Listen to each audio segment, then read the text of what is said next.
sit in the 10th grade. I appreciate that. But, I'll just forget that follow-up there. the fact of the matter is, you know, what we should vet all candidates. I have no problem with being vetted. What I do have a problem with is being lied about, and then putting that out there as truth. And I don't even mind that so much if they do it with everybody, like people on the other side. But, you know, when I look at somebody like Hillary Clinton, who sits there and tells her daughter and a government official that, no, this was a terrorist attack, and then tells everybody else that it was a video, where I came from, they call that a lie. And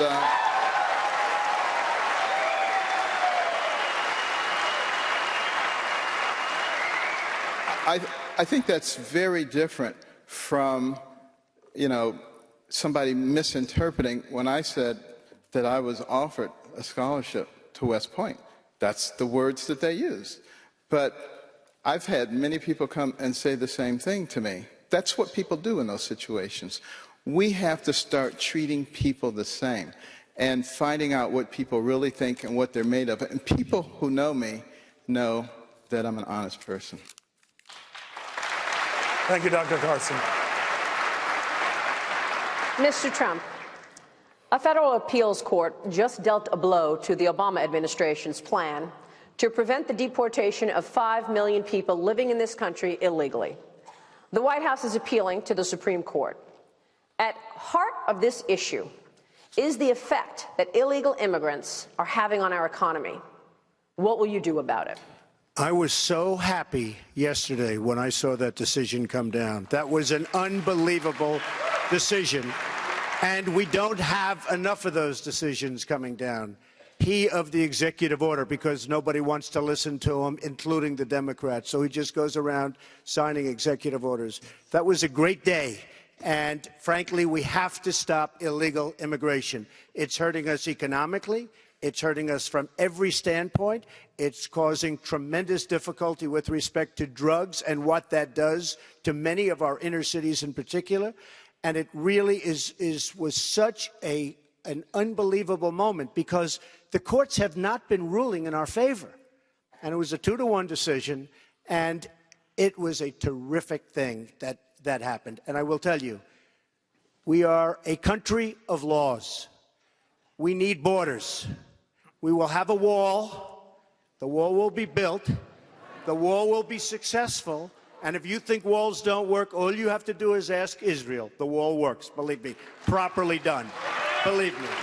Can you just send 5 million people back with no effect on the economy? You're going to have to bring people. You're going to have to send people out. Look, so we're what a country. will you do? Maria, we're a country of laws. We either have a country or we don't have a country. We are a country of laws. Going to have to go out, and they'll come back, but they're going to have to go out, and hopefully they get back. But we have no choice if we're going to run our country properly and if we're going to be a country. Thank you, sir. Maria, can we comment on that? Senator Rubio. Can we comment on that? Yeah, one quick comment. Yes. Well, look, in 1986, Ronald Reagan basically said the people who were here, if they were law-abiding, could stay. What didn't happen is we didn't build the walls effectively, and we didn't control the border. We need to. We need to control our border just like people have to control who goes in and out of their house. But if people think that we are going to ship 11 million people who are law-abiding, who are in this country, and somehow pick them up at their house and ship them out of Mexico to Mexico, think about the families. Think about the children. So, you know, the answer really is, if they've been law-abiding, they pay a penalty, they get to stay, we protect the wall, anybody else comes over, they go back. But for the 11 million people, come on, folks, we all know you can't pick them up and ship them back across the border. It's a silly argument. It's not an adult argument. It makes no sense. All I can say is you're lucky in Ohio that you struck oil. That's for one thing.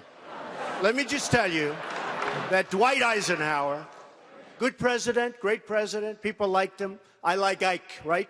The expression, I like Ike. Moved 1.5 million illegal immigrants out of this country. Moved them just beyond the border, they came back. Moved them again beyond the border, they came back. Didn't like it. Moved them way south, they never came back. Dwight Eisenhower. You don't get nicer, you don't get friendlier. They moved 1.5 million people out. We have no choice. We have no choice. So he just mentioned my name. Governor Bush. Gerald, it was just what happened to my Governor, you're not going to have my back. I'm going to have my back. Let me say a couple things here. First of all, we have grown. You should let Jeb speak. We have grown. No, it's unfair. In the state of Ohio. Governor. In the state of Ohio, we have grown 347,000 jobs. Our unemployment is half of what it was.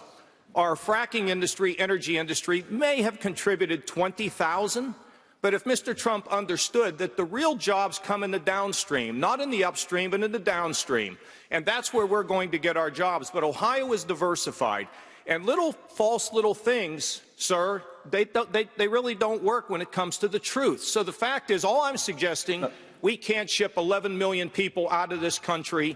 Children would be terrified, and it will not work. Thank you. Mr. Trump, you've had a good. Let's built an unbelievable company worth billions and billions of dollars. I don't have to hear from this man. Believe me. I don't have to hear from him. Mr. Trump, you yourself said let Governor Bush speak. Governor Bush. Thank you, Donald, for allowing me to speak at the debate. That's really nice of you. Really appreciate that. What a generous man you are. 12 million illegal immigrants, to send them back, 500,000 a month, is just not possible.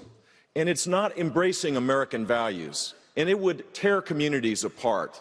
And it would send a signal that we're not the kind of country that I know America is.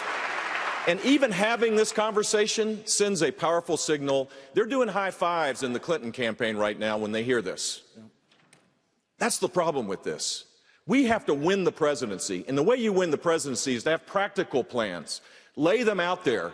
What we need to do is allow people to earn legal status where they pay a fine, where they work, where they don't commit crimes, where they learn English, and over an extended period of time, they earn legal status. That's the path, a proper path to make this work. Senator Rubio. Senator. We have millions of people right now online trying to come into this country. Very, very unfair to the people that want to come into our country legally. They've gone through the process. They're online. They're waiting. Very, very unfair to them. That I can tell you. Senator Rubio. Senator Rubio. Let me take you to a question that I think gets at the root of a lot of the anxiety that people have in this country. The economy is undergoing a transformation through information technology.